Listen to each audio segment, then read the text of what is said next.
FreeMMOStation.com.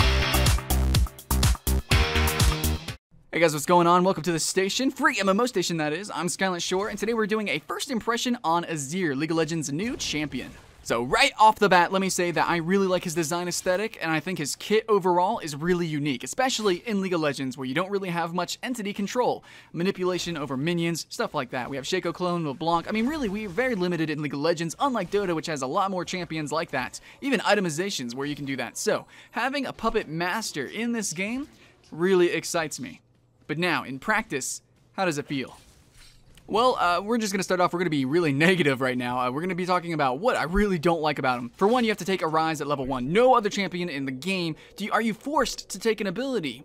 If he's so synergistic with that ability, if he needs that ability, it should be a given. Just like Elise, just like Nidalee, just like Jace, they're given their Rs level 1. If they need it, if it makes their character, not only aesthetically, but gameplay-wise, if that is that champion, like if that defines that champion, a rise does, he needs it level 1.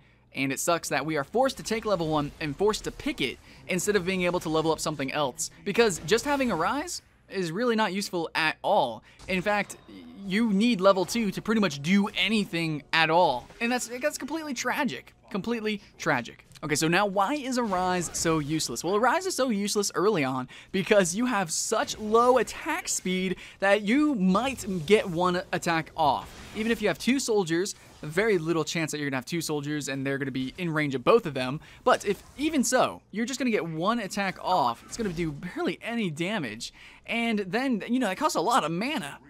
You have no attack speed. And okay, his passive does give him attack speed per cooldown reduction. That's awesome. Late game, you're gonna be, you know, you're gonna actually feel good. You're gonna have fluid mechanics.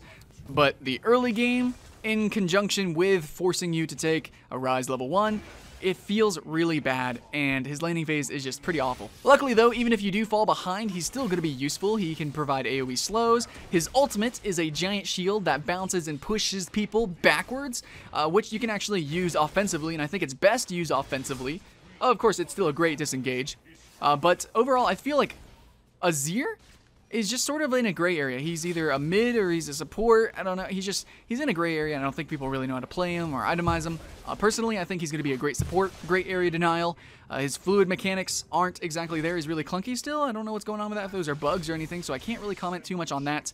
I just know that playing him does not feel as cool as you would think with his kit. You would think it would be a little bit more fluid, but it's not. But game impact, where does he rank? I think actually really, really high. He can be extremely defensive, he can be extremely offensive, and I think any team would actually be really good with him. I don't think he's like a master of any one role, which is, you know, to a fault, but at the same time in solo queue or just kind of doing random stuff like that, it could be really fun. And I think once people really master him, or maybe once some of his bugs gets fixed, maybe once he becomes a little bit more fluid, a little less clunky, I think then he's gonna be like master tier, potentially a great support, and probably a really goodish mid. I mean, he's probably going to fall into the area that Vel'Koz is. So, thank you very much for watching. I am having fun with him, but at the same time, not as much fun as I would want to. And I have to say that Gnar has been a blessing. Gnar has been great. Been having a lot of fun with Gnar, but hopefully, you know, like I said, once some bugs and once he gets a little bit like quality of life changes, I think he's going to be a lot more fun. So, thanks for watching. I'm Skylent Shore with FreeMMOStation,